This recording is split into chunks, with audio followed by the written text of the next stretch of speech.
त्वमेव माता च पिता त्वमेव बन्धु च सखा त्वमेव विद्या द्रविणं त्वमेव सर्वं मम देव देवे। ओम नमो भगवते वासुदेवाय नमः। हर हर महादेव। राधे राधे। मेरी सभी माताओं बहनों और भाई बंधुओं को मेरा नमस्कार है। आप सभी का भारती वंदनी चैनल में हार्दिक स्वागत है। मित्रों, आप सभी को अनंत चतुर्दशी की हार्दिक शुभकामनाएं।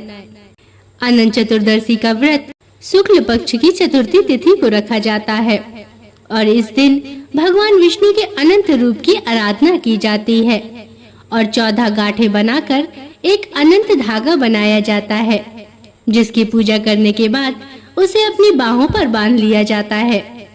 अनंत चतुर्दशी के दिन कई जगह गणेश विसर्जन भी होता है और मान्यता है कि अनंत सूत्र की 14 गांठें 14 लोक के प्रतीक होती हैं। यह भी मान्यता है कि जो 14 साल तक लगातार अनंत चतुर्दशी का व्रत रखता है उसे विष्णु लोक की प्राप्ति होती है। मित्रों, अनंत सूत्र पुरुष दाहिने हाथ में और महिलाएं बाएं हाथ में बांधती हैं और व्रत कथा सुनती हैं। आज मैं आप सभी को अनंत चतुर्दशी की व्रत कथा का रसपान कराने जा रही हूँ।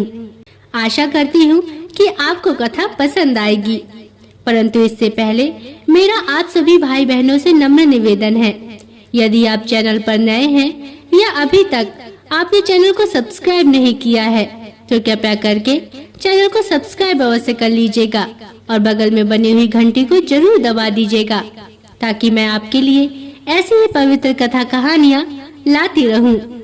तो चलिए श्री हरि विष्णु के दर्शन करते हुए इस शुभ फलदायी कथा का रसपान करते हैं। मित्रों, एक बार की बात है, एक बार नैमिषारण्य तीर्थ में पुराणों को जानने वाले श्री सूत जी महाराज अपने शिष्यों और अन्य ऋषि मुनियों को श्रीमद् भागवत की कथा सुनाते हुए बोले, हे ऋषि जनों, जरासंध की मृत्यु के बाद महाराज युधिष्ठिर ने विशाल राजसूय यज्ञ का आयोजन किया। उस यज्ञ में दूर दूर से भारतवर्ष के बड़े बड़े राजा महाराजा सम्मिलित हुए। पांडवों द्वारा बसाया गया नगर इंद्रप्रस्थ बहुत ही सुंदर था। उसका वैभव और स्थापत्य देखते ही बनता था। पांडवों के लिए असुरों के शिल्पी ने बहुत ही सुंदर भवन का निर्माण किया। उस भवन में ऐसी कई विशेषताएं थीं जो उस भवन को देखने वाले को भ्रम में डाल देती थीं। उसमें जहाँ जहाँ पर अग्नि प्रज्वलित होती थी वहाँ सब कुछ सामान्य प्रतीत होता था, पर जहाँ जल होता था वहाँ स्थल होने का आभास होता था और जहाँ स्थल होता था वहाँ जल होने का भ्रम होता था। ऐसी विशेषताओं वाले भवन की चर्चा दुर्योधन ने भी सुनी और वह भी उस भवन को देखने के लिए गया। उस भवन की भव्यता और सौंदर्य को देखकर वह विस्मित हो गया।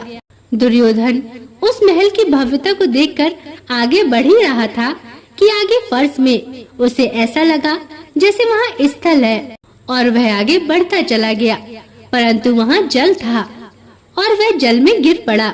उसी समय महारानी द्रौपदी अपनी दासियों के साथ वहाँ से गुजर रही थी। उन्होंने दुर्योधन को गिरता हुआ देख लिया और दुर्योधन को अंधे का बेटा अंधा कहते हुए उसका उपहास उड़ाया और हंसने लगी। इस अपमान से दुर्योधन तिलमिला उठा। उसने पांडवों और द्रौपदी को अपमानित करने और उनसे उनका राज्य छीनने की इच्छा की और चौसर के खेल का षड्यंत्र रचा।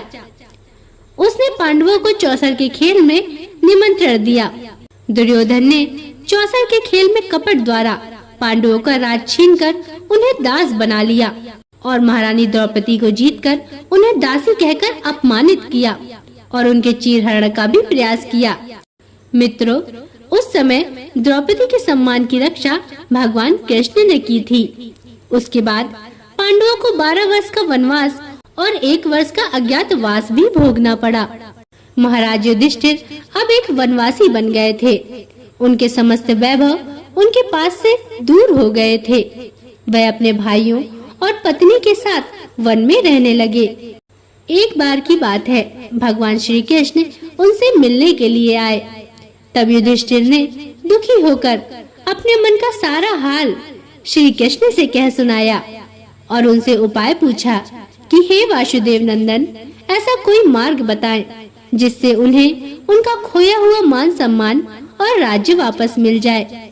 तब भगवान श्री कृष्ण ने अनंत चतुर्दशी व्रत का विधान सुनाया, जो इस प्रकार है। भगवान कृष्ण बोले, हे धर्मराज, अनंत भगवान का व्रत और पूजन करने से आपकी समस्त परेशानी और दुखों का नाश हो जाएगा और जो कुछ भी आपने खोया है वह आपको पुनः प्राप्त हो जाएगा। आपकी सभी मनोकामनाएं भी पूर्ण होंगी। ऐसा कहकर भगवान श्री कृष्ण ने उन्हें अनंत चतुर्दशी व्रत की विधि बताई और उसकी कथा सुनाई, जो इस प्रकार है। अतः ध्यान से सुनिए। प्राचीन काल में सतयुग के समय एक ब्राह्मण हुआ करता था। उसका नाम सुमंत था। उसका विवाह वशिष्ठ गोत्र में उत्पन्न हुई रघु ऋषि की सुंदर कन्या दीक्षा से हुआ और विवाह के बाद उनके उत्तम गुण वाली कन्या का जन्म हुआ, जिसका नाम उन्होंने सुशीला रखा। सुशीला की अल्प आयु में ही उसकी माँ दीक्षा का स्वर्गवास हो गया। तब उसके पिता सुमंत द्वारा दूसरा विवाह कर्कसा नामक कन्या से हो गया। कर्कसा अपने स्वभाव के अनुसार ही बहुत ही दुष्ट और कर्कश थी। वह सुशीला के प्रति द्वेष का भाव रखती थी। उसने कभी भी सुशीला के प्रति प्रेम नहीं जताया। अपने पति से भी वह प्रतिदिन झगड़ा किया करती थी। मित्र समय बीतता गया। समय के साथ साथ सुशीला की आयु भी बढ़ती गई और वह विवाह के योग्य हो गई। उसके रूप और गुण की चर्चा सुनकर वेदों के ज्ञाता और मुनियों में श्रेष्ठ कौंडिन्य ऋषि सुमंत के पास सुशीला से विवाह की इच्छा लेकर आए। ऋषि ने सुमंत से उनकी पुत्री सुशीला का विवाह उनके साथ करने के लिए कहा। सुमंत ने खुशी के साथ अपनी पुत्री का विवाह कौंडिन्य ऋषि के साथ कर दिया। अपनी पुत्री को विदा करते समय कुछ देने की इच्छा से सुमंत ने अपनी पत्नी कर्कसा से कहा। कर्कसा ने घर के सारे पुराने सामान और बारातियों के रास्ते के भोजन के लिए रात का बचा हुआ भोजन बांध दिया।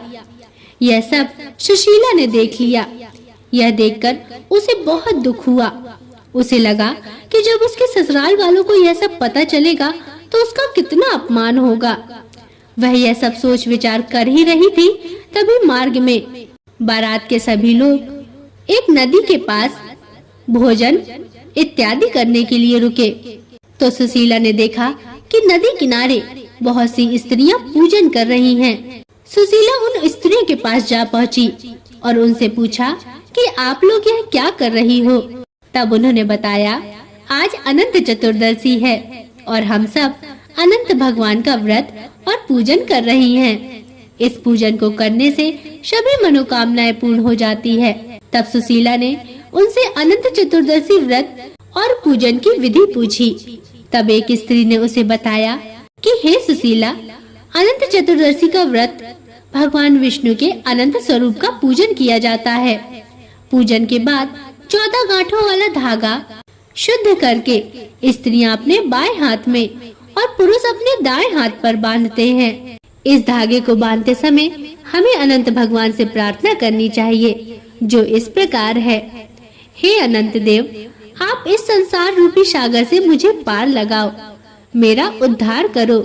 मैं आपको नमस्कार करती हूँ, आपको बारंबार प्रणाम करती हूँ। फिर इस कामना के साथ इस अनंत सूत्र को अपने हाथ में बांधे और अनंत भगवान का ध्यान करे। उन स्त्रियों की बात से सहमत होकर सुशीला ने भी वही व्रत का संकल्प लिया और पूजन किया और अपनी बाईं बाह पर 14 गांठों वाला एक सूत्र बांध लिया और अनंत भगवान से प्रार्थना करने लगी कि हे प्रभु, आप तो सब कुछ जानते हैं।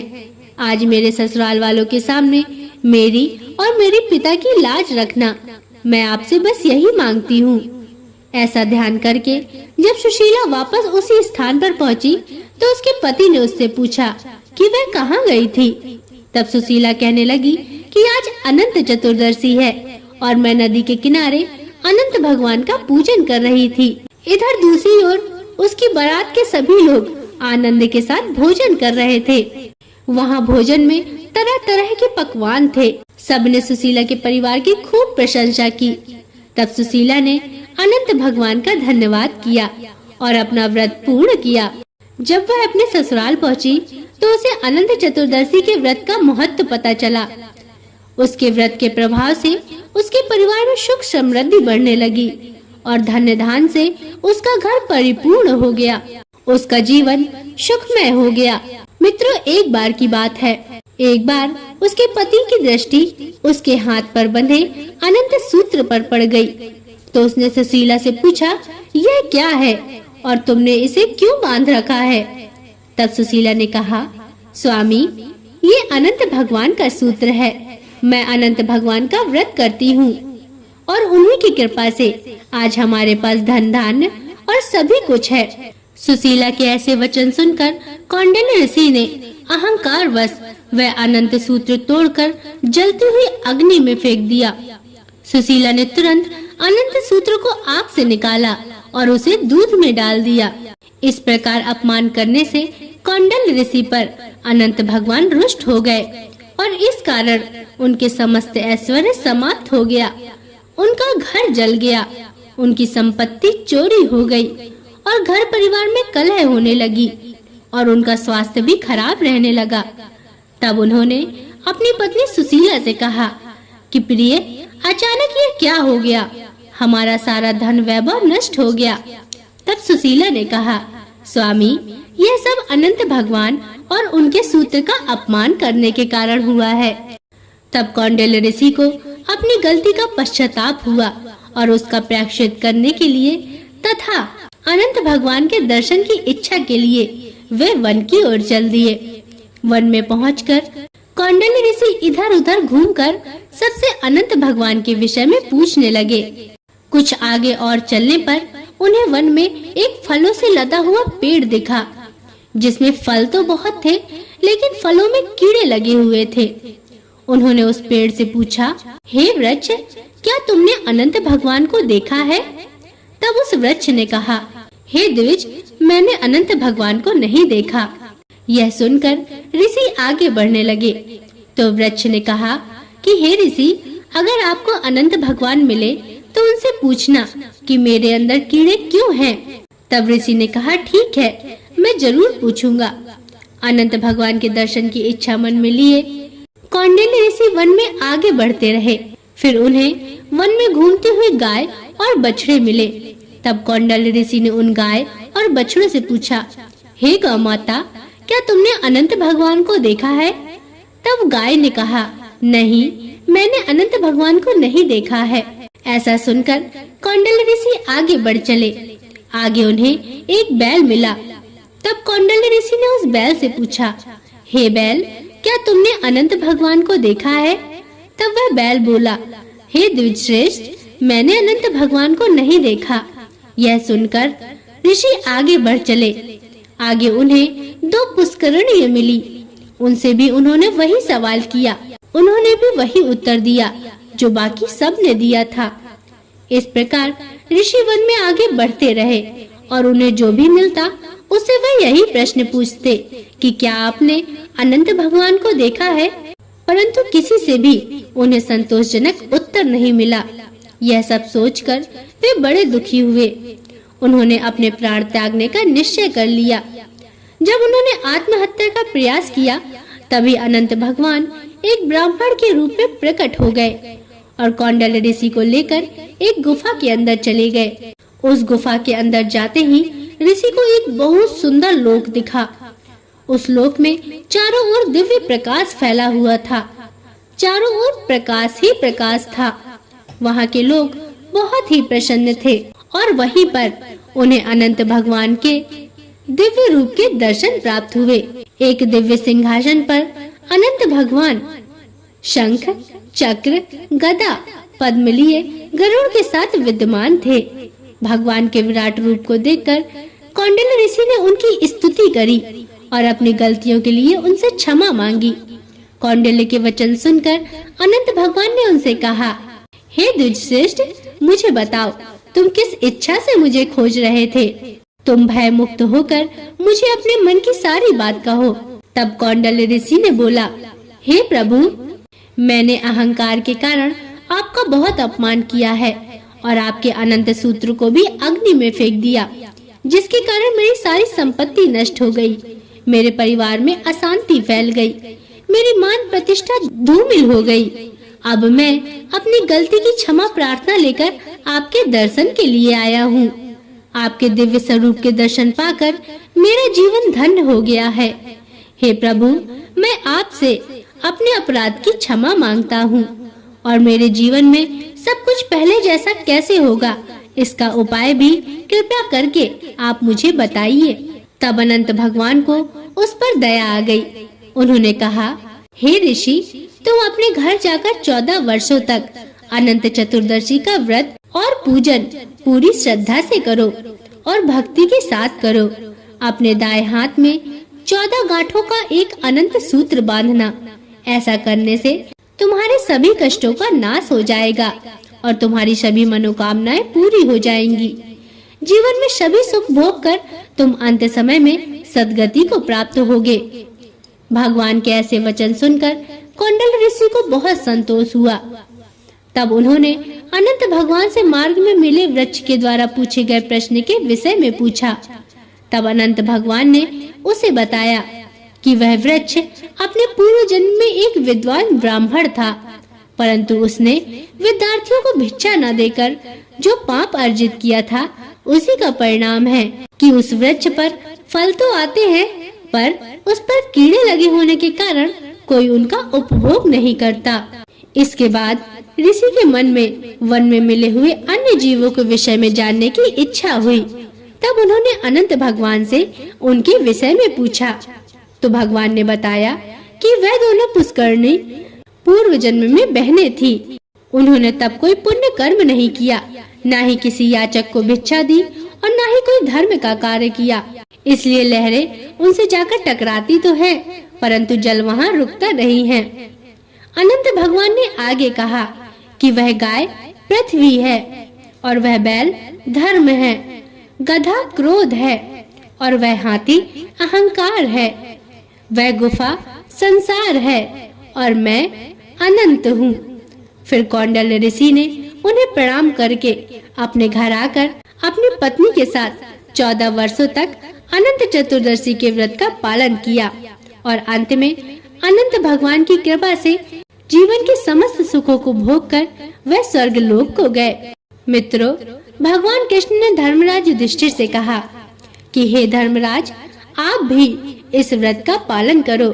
जैसे कौंडल्य और सुशीला की सभी मनोकामनाएं अनंत भगवान ने पूर्ण की, उसी प्रकार तुम्हारी भी सभी मनोकामनाएं पूर्ण होंगी।